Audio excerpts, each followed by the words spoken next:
में Jaipur Mumbai express train में गोलीबारी की घटना ने सबको हैरान कर दिया है। आरपीएफ के कांस्टेबल ने ट्रेन में 4 लोगों की गोली मारकर हत्या कर दी।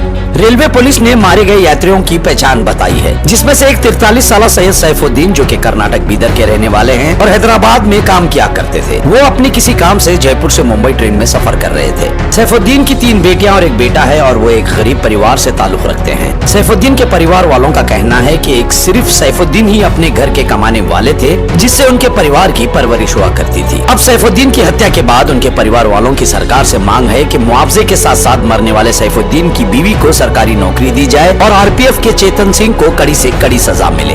अस्सलाम वालेकुम। कल जो वाक़या पेश आया जो कि जयपुर टू मुंबई एक्सप्रेस में, उस वाक़े में सैयद सैफुद्दीन मरहूम उनका इंतकाल हुआ। उस ट्रेन के वाक़े में एक आरपीएफ कांस्टेबल ने सरकारी गन से फायरिंग की, जिसमें उनका इंतकाल हुआ। और हमारे बहनी जो कि जयपुर टू मुंबई एक्सप्रेस में ट्रैवल कर रहे थे, लिहाजा मेरी गवर्नमेंट से डिमांड है कि उस आरपीएफ कांस्टेबल को कड़ी से कड़ी सज़ा दिया जाए, क्योंकि हिंदुस्तान जैसे मुल्क में, एक सेकुलर मुल्क में इस तरीके से वाक़े पेश नहीं आना चाहिए। मेरे बहनवी सैयद सैफुद्दीन मरहूम, उनका कारोबार एक मामूल सा छोटा कारोबार है जो कि हैदराबाद में किराए के घर में पे मुकाम था उनका। और सेंट्रल गवर्नमेंट ने ये ऐलान किया 10 लाख रुपए दिया जाएगा बोल के। मेरा ये कहना है 10 लाख रुपए एक इंसान की जान के लिए कुछ नहीं है, लिहाजा सेंट्रल गवर्नमेंट 5 करोड़ का उनको मुआवजा दिया जाए। और उनके 3 लड़कियां हैं जो 6 साल, 3 साल और 6 मंथ की है। और मेरे बहन के लिए एक गवर्नमेंट जॉब के तालिबा है और बच्चों की तालीम के लिए अप टू ग्रेजुएशन तक फ्री किया जाए और उनको ज़ाती मकान के लिए कुछ दिया जाए, मुआवजा दिया जाए। आपका नाम क्या है? मेरा नाम मोहम्मद तौसीफ़ अहमद है। मैं बसवा कल्याण में रहता हूँ। 2 भाई और ये 2 भाई हैं। जिसका इंतकाल हुआ वो कहाँ पे रहते थे? उनका नेटिव प्लेस बिदर है, कारोबार के लिए हैदराबाद में मुकाम था। जयपुर से जो मुंबई जा रहे थे वो किस वजह से जा रहे थे, क्या काम से जा रहे थे? कारोबार के सिलसिले में जा रहे थे। उनके साथ और कौन थे?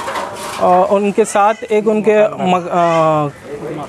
मकानदार थे, मकान मालिक थे जो कि ज़ईफ़ थे बहुत। सॉलिडारिटी यूथ मूवमेंट कर्नाटक और बसवा कल्याण के हमारे ज़िम्मेदार यहाँ मौजूद हैं। हम सब हमारे मुज़म्मिल भाई अफरोज़ साहब, तौसीफ़ साहब के गम में बराबर के शरीक हैं। इसके साथ हमारा गवर्नमेंट से ये मुतालबा है कि विक्टिम के घर को 5 करोड़ रुपए दिए जाएं, जो कि नेमुल बदल नहीं है, लेकिन फिर भी 5 करोड़ रुपए उनको दिए जाएं। और साथ ही साथ उनकी बीवी को, जो हमारी बसवा कल्याण की बेटी है, उसके लिए गवर्नमेंट नौकरी का इंतज़ाम किया जाए, उनके ज़ाती घर का इंतज़ाम किया जाए। और उनके मासूम बच्चे, 6 महीने की बच्ची गोद में है और 2 बच्चे उनके हैं जो कम उम्र के हैं, 5 साल के हैं, 6 साल के हैं, उनके लिए भी जो है तालीम का इंतज़ाम किया जाए ग्रेजुएशन होने तक। फिर उसके साथ हमारा जो सवाल है वो ये है कि पुलिस के आला अफसर कह रहे हैं कि जिस जवान ने ये हत्या की है, ये दहशतगर्दाना हमला किया है, वो पागल है, मेंटली अनस्टेबल है, ये बताया जा रहा है। हम ये सवाल उठाते हैं हुकूमत हिंद से, सेंट्रल गवर्नमेंट से, कि क्या ये वाकई पागलपन की निशानी है कि एक इंसान, एक जवान बूगी बूगी फिर के चुन चुन कर मुसलमानों को निशाना बनाता है? क्या ये पागलपन की निशानी है या अक्लमंदी की निशानी है? फिर उसके साथ हम ये सवाल भी उठाते हैं कि जिस जवान ने ये हत्या की है, ये दहशतगर्दाना कार्रवाई की है, कि वो उसको तो सज़ा देना ही देना है, फांसी की सज़ा उसको दी जाए।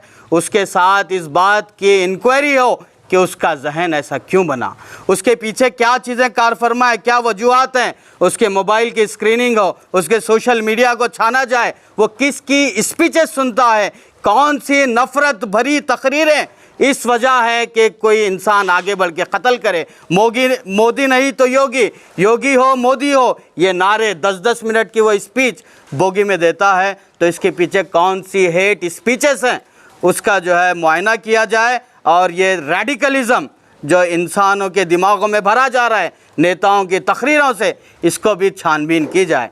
फिर साथ ही साथ ये मुतालबा है कि सॉलिडारिटी यूथ मूवमेंट ये कहती है, ये मुतालबा करती है नेताओं से, बड़े बड़े पॉलिटिकल लीडर से ये डिमांड करती है कि वो अपने स्पीचेस नफ़रत से पाक बनाएं, हेट स्पीचेस को कम से कम करें। हमारे प्राइम मिनिस्टर ने भी कहा था कि जो लोग इस प्रोटेस्ट में शामिल हैं उनको उनके ड्रेस से पहचाना जाता है। क्या यही स्पीच इस वाक़े की वजह है? ये सवाल हम हुकूमत हिंद से करते हैं। फिर आखिर में सॉलिडारिटी यूथ मूवमेंट ये मुतालबा करती है कि ऐसे वाक़यात बिल्कुल ही ना हो। विक्टिम्स के घराने को जो है 5 करोड़ रुपए दिए जाएं, उनके बीवी को गवर्नमेंट जॉब दिया जाए, उनके बच्चों को तालीम, मुफ्त तालीम ग्रेजुएशन तक दी जाए और उनको एक ज़ाती मकान जो है दिया जाए। यही हमारा मुतालबा है। इस हादसे में और भी दूसरे भी विक्टिम्स हैं, उनके लिए क्या करना चाहिए? और जो है इस हादसे में टोटल 4 विक्टिम्स हैं।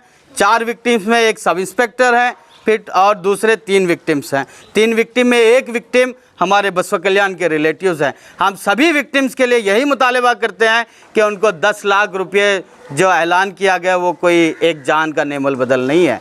तो हम सभी के लिए यही मुतालबा करते हैं कि उनको राहत पहुंचाई जाए, खुश होने जैसी राहत पहुंचाई जाए। कम से कम जो है उनके बच्चों की तालीम फ्री की जाए, उनको 5 करोड़ रुपए दिए जाएँ। यही हमारा मुतालबा है।